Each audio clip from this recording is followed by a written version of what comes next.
बहुत एक interesting topic है, तो उसको हम किसी सेपरेट वीडियो में डिस्कस करेंगे। फिलहाल के लिए परसेंटेज को कैलिब्रेट करने के लिए इसी कंपैरेटर का यूज करेंगे। तो सबसे पहले कैलिब्रेशन किसे कहते हैं, यानी कि व्हाट इज कैलिब्रेशन। तो फिर हम सीधी भाषा में कहूं तो कैलिब्रेशन का मतलब होता है कि स्टैंडर्ड वैल्यू के साथ मेजर वैल्यू को कंपेयर करना और ये पता करना कि जो एरर है वो इस एक्सेप्टेबल लिमिट के अंदर है तो फिर बाहर है।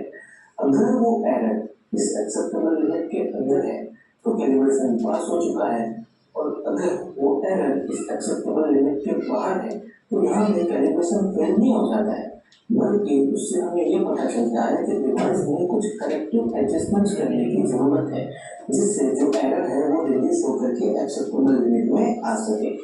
अब डिवाइस में क्या एडजस्टमेंट करना है वो डिपेंड करता है कि डिवाइस में एरर कौन से टाइप की है। जनरली हम प्रेशर गेज को या किसी भी इंस्ट्रूमेंट को कैलिब्रेट करते हैं तो दो टाइप की एरर से हमारा सामना होता है। एक तो होती है जीरो एरर और दूसरी होती है स्पैन एरर। दो तरह का एरर है, जीरो एरर और स्पैन एरर प्रेशर गेज के मामले में।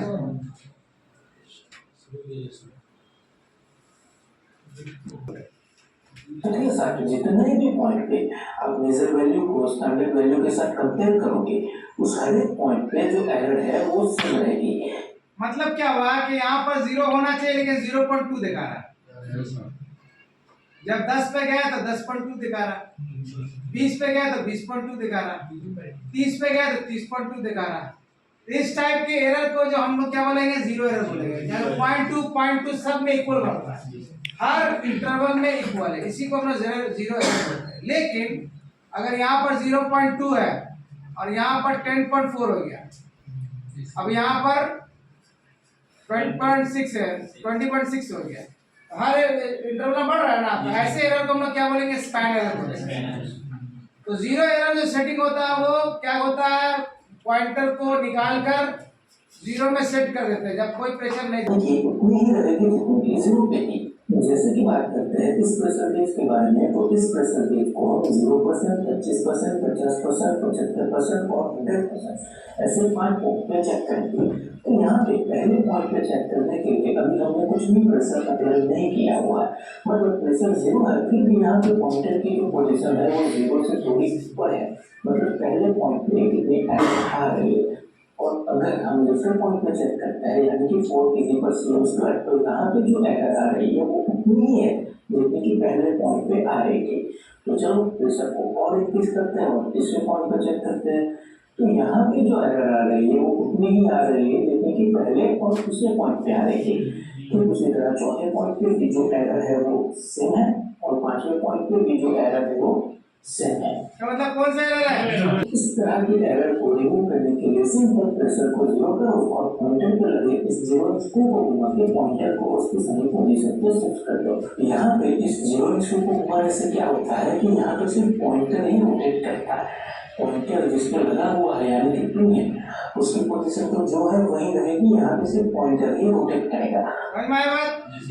स्क्रू वाला नहीं होगा, सिंपल होगा तो निडल पुलर को अंदर डाल के उसको निकाल के फिर जीरो में रख के फिर ठोक देंगे। दिक्कत तब होती है जब एरर जीरो नहीं बल्कि स्पैन एरर हो। स्पैन एरर का मतलब क्या होता है कि जितने भी पॉइंट पे आप मेजर वैल्यू को स्टैंडर्ड वैल्यू के साथ कंपेयर करोगे उस हर एक पॉइंट पे जो एरर है वो अलग अलग रहेगी, मतलब कि जो एरर है वो हर बढ़ते पॉइंट के साथ साथ या तो पॉजिटिव साइड इंक्रीज होती जाएगी या फिर नेगेटिव साइड इंक्रीज होती जाएगी। जैसे कि बात करते हैं इस प्रेशर गेज के बारे में, तो यहाँ पे पहले पॉइंट पे पॉइंटर की पोजीशन 0 से 0 बराबर है, लेकिन जैसे ही हम चेक करते हैं दूसरे पॉइंट पे तो यहाँ पे पॉइंटर की पोजीशन होनी चाहिए थी 4 पे, लेकिन उससे थोड़ी ऊपर है, मतलब पहले पॉइंट पे कुछ भी एरर नहीं थी लेकिन दूसरे पॉइंट पे एरर आ रही है।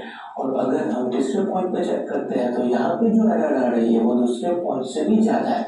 ठीक उसी तरह चौथे पॉइंट पे चेक करते हैं तो यहाँ पे जो एरर आ रही है वो तीसरे पॉइंट से ज्यादा है और फाइनल पॉइंट पे जो एरर आ रही है वो सबसे ज्यादा है। तो इस तरह की एरर को रिमूव करने के लिए यहाँ पे बस थोड़ा सा समझना जरूरी है कि यहाँ पे हो क्या रहा है। तो स्पैन स्क्रू एडजस्टमेंट स्क्रू कहाँ पर रहता है जी?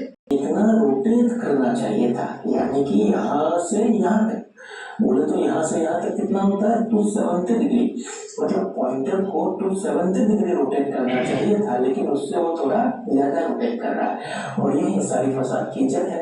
तो यहाँ पे बस उस रोटेशन को कम करने की जरूरत है। अब सवाल ये उठता है कि ये होगा कैसे। तो देखो, पॉइंटर जिस पर लगा हुआ होता है वो होता है पिनियन, और पिनियन का जो रोटेशन है वो डिपेंड करता है इस सेक्टर गियर के मूवमेंट के ऊपर। तो किसी तरह अगर आप इस सेक्टर गियर के मूवमेंट को कम कर देते हो तो पिनियन का रोटेशन भी कम हो जाएगा, मतलब पॉइंटर का रोटेशन भी कम हो जाएगा। और यहाँ पे इस सेक्टर गियर के मूवमेंट को कम या ज्यादा करने के लिए आपको बस इस यही वाला मैकेनिकल लिंक है और इसी में लगा हुआ क्या, स्पैन एडजस्टमेंट स्क्रू। ठीक है, सब लिखवा चुके पहले भाई, हम अभी पूरा बिना पढ़ा नहीं बोल पूछ रहा। अब यहाँ पर प्रैक्टिकली कैसे हो रहा वो देख लीजिए ताकि फील्ड में काम करना आसान। सेल की पोजीशन को सारा वीडियो जो है ना इंटरनेट पे मौजूद है, नहीं मिले तो राब्ता कायम कीजिए 8825394065।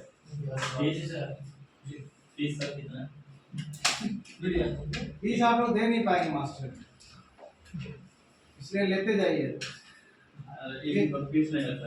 अभी तो गंवा के आया, माँ बाप का गंवा दिया भी यहाँ पर पैसा, आज बोलता फीसे देगा आपसे। माँ बाप सोचा बेटा जितना लगा वो कैसे वापस आ जाता है, पहले सीखो ना उसके बाद पीछे शिफ्ट करना है। अब सवाल बस इतना ही रह जाता है कि सेक्टर गियर के मूवमेंट को कम करने के लिए किस लिंक की पोजीशन कल इसको क्लियर करेंगे।